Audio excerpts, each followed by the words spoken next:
Kate, Duchess of Cambridge has taken on a more prominent royal role in recent years, and it appears Kate started 2022 as she means to go on with a series of high-profile outings. An expert has highlighted how Kate's profile and charisma are on a fast-moving incline, based on an analysis of her recent outings. Since the new year dawned, Kate, Duchess of Cambridge has been out and about at a variety of solo and group royal engagements.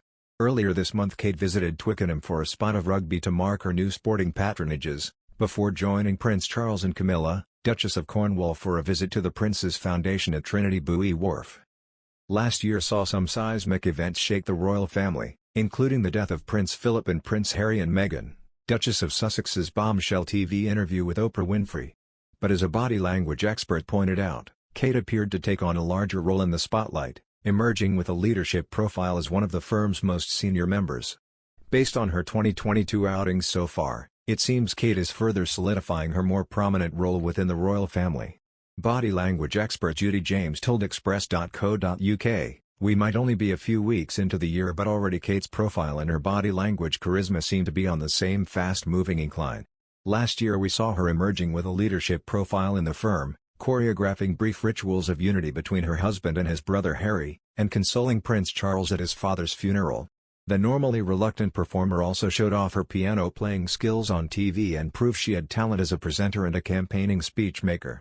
So far this year we have seen Kate displaying a hands-on sporty side in a way that is unique in royal history, throwing a rugby ball around at Twickenham and being thrown up in the air in a scrum to catch the ball before passing it on. It wasn't just what she did but the way that she did it that was so telling, too. Kate may have been laughing but she also looked determined to get the move right. She clearly knew what she was doing and didn't let any displays of shyness or self-consciousness turn the maneuver into a clumsy joke." Kate's visit to Trinity Buoy Wharf with Charles and Camilla this month also highlighted the approval she has garnered from her royal in-laws. Ms. James added, "As well as her solo spots we've also been reminded how well Kate works as part of a double act with William, and also as part of a trio with Charles and Camilla. Despite being the family's rising, or risen, star, Kate is always good at not eclipsing either Charles or William which, keeping in mind the Windsor male's trait of preferring to be central to the spotlight, has managed to keep Kate both popular with the public and with her father-in-law, who clearly adores her." Kate drove her own path at the Trinity Buoy Wharf. Camilla kept very close to her husband, who led the group with some good-natured looking jokes and pointing, but Kate walked and posed away from the couple as though to signify a very separate branch of the firm. When she did join up she chatted animatedly to Charles, using some confident illustrative gesticulation. He signaled a like-minded appreciation of the art they were viewing, and their chat, as always, looked happy and relatively intense, suggesting strong bonds. As well as showing she can work well when part of a royal group, the expert highlighted how Kate also exhibited her abilities to be independent in her royal role during the visit.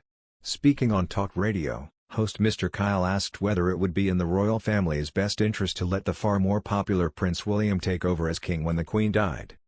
A YouGov poll published in early September showed Prince William was the second most liked royal with 78% approval compared to Prince Charles and fourth with 54%.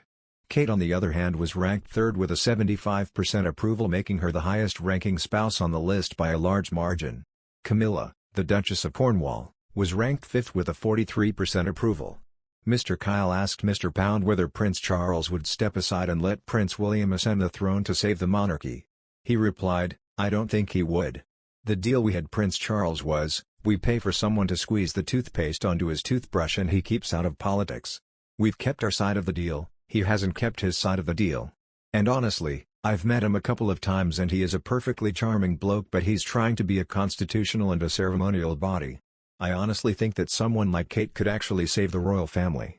The former Labour MP backed Kate and said it was bloody marvellous her grandparents were minors, as he hinted her background allowed the royal family to be more grounded.